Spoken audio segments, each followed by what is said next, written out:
Hello and welcome to our ranking of the top 100 chess games. Today, we present to you the chess game that ranked 97th in our list. The beautifully played chess game titled V for Victory, played in 1929 in Carlsbad between José Raul Capablanca and Karel Treybal, a Czech chess player, a strong amateur, but not a professional chess player. Capablanca beautifully and somewhat boldly chained his opponent with his own pawns, arranging them in the shape of the letter V, and V, as we know, stands for victory. On move 57 of the game, Treybal resigned. Capablanca started with pawn to d4. Treybal responded with pawn to d5. White played pawn to c4. Black replied with c6. Knight to f3. The knight joins the battle for the center. Pawn to e6, fortifying the center. Bishop to g5, an original move, which, though purely psychological, has sporting value. Treybal, as black, usually applied the stonewall system. Fourth move, pawn e3, black pawn f5, with which he won many victories.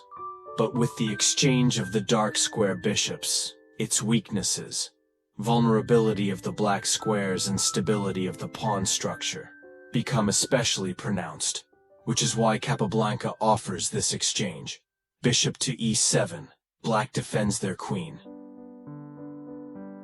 Bishop takes on e7, white starts the exchange. Queen takes on e7, exchange completed.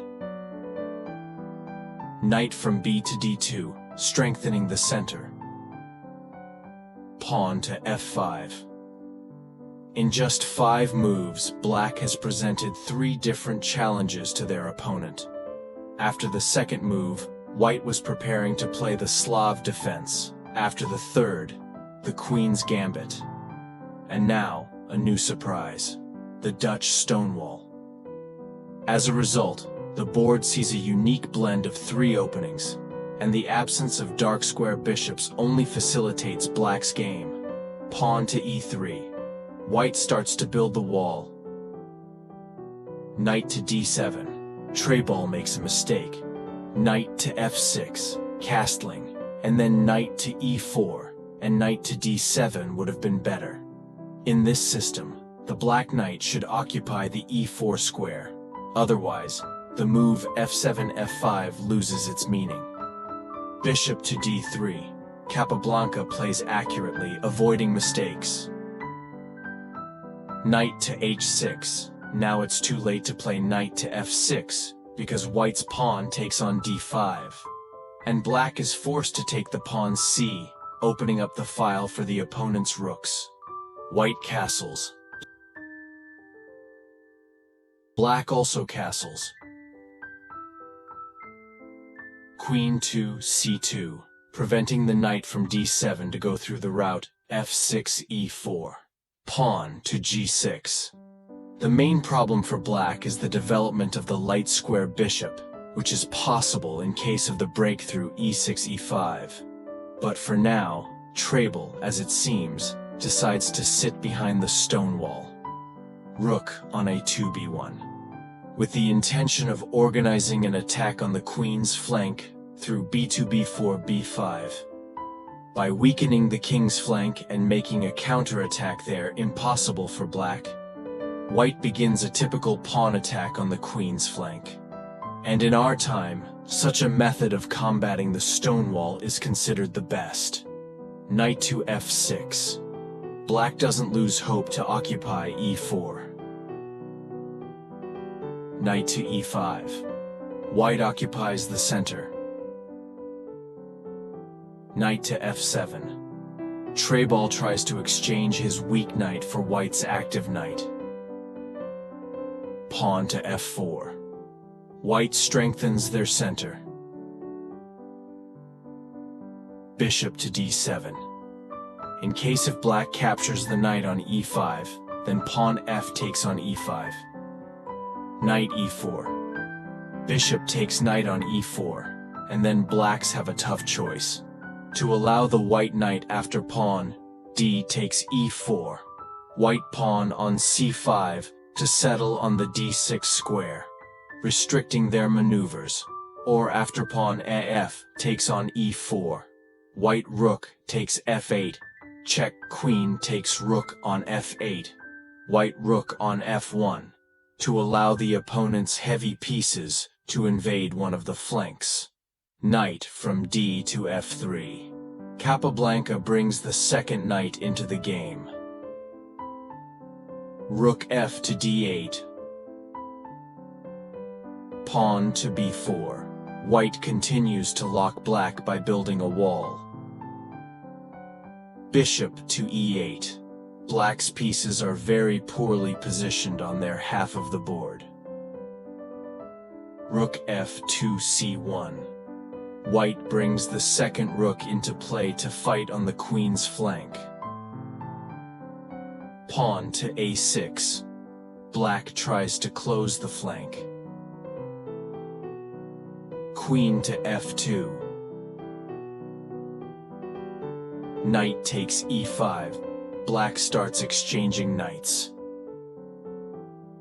Knight takes e5. White accepts the knight exchange. Knight to d7. Treybal tries to push away the active white knight from the center. Knight to f3. Capablanca still needs this knight. In such positions, it's disadvantageous for white to exchange knights. But there is a direct calculation to exchange the bishop for the knight, and then unhinderedly move the knight on the black squares. Rook on a to c8. Pawn to c5. Black is squeezed in iron jaws. Knight to f6. Pawn to a4. White is clearly preparing to move to b5. Knight to g4, attack on the queen. Queen to e1, white retreats. Knight to h6, black continues maneuvering with the knight. Pawn to h3, Capablanca prepares to build a wall on the second flank. Knight to f7. Treybal's knight made a circle and took a completely useless position. Pawn to g4. In this game, Capablanca applies Alekhines' tactic. By locking the opponent's pieces on one flank, he unexpectedly launches an attack on the other. Moreover, this move warns against the opponent's counterattack. g6, g5, bishop to d7. Black's pieces are immobile. Rook to c2. On the contrary, white's pieces are quickly rearranged. King to h8, freeing up space for the rook. Rook to g2, white doesn't deviate from there. Rook g8. Pawn to g5. Capablanca shows remarkable flexibility in assessing the position. Since the A file is currently occupied by black pieces, he decides not to rush the opening of the game on the queen's flank, and unexpectedly shifts the focus of the battle to the opposite flank. Queen to d8. Treybal maneuvers. Pawn to h4. White acts according to the plan. King to g7, freeing the rank for rooks. Pawn to h5, tightening the screws. Rook to h8. Black urgently transfers reinforcements from the queen's flank. Rook to h2. White's colorful pawn array is ready to actively support the heavy pieces. Almost all of black's subsequent moves are waiting. They are forced to defend passively, while white improves their position, move by move. Queen to c7, doubling the rooks. Queen to c3, preparing the rook connection and creating indirect threats to the black king.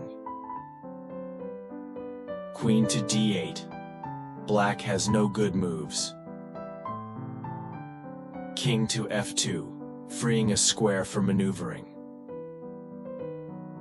Queen to c7. Black continues meaningless maneuvers. Rook b to h1. White stretches black's defense on different flanks. Rook a to g8. As mentioned earlier, black has no good moves. Queen to a1. Rook to b8. Queen to a3. A subtle move, preparing the invasion of the queen into black's camp and creating a threat of discovered check on moves 37 and 39. Rook b to g8. In another defense by black, white could have broken through the h-file with moves rook h2 h3, rook h1 h2, and queen a3 a1 h1, putting incredible pressure. Interestingly, Capablanca now implements the same idea on the queen's flank. With subtle queen maneuvers, Capablanca dulls Treybal's vigilance. Treybal should have played rook a8. Now the long-awaited breakthrough becomes possible. Pawn to b5. Decisive breakthrough. Black's responses are forced. Pawn takes b5. Black agrees to give up the a-file. As if black doesn't exchange pawns, white takes the pawn on a6 next move, and black ends up with two weak pawns on a6 and c6. Pawn to h6, check. The essence of white's move is that the black king blocks its own rooks, and by the time it gets to a good square, white will have captured the only open file and pinpointed black's Achilles heel, the b7 square.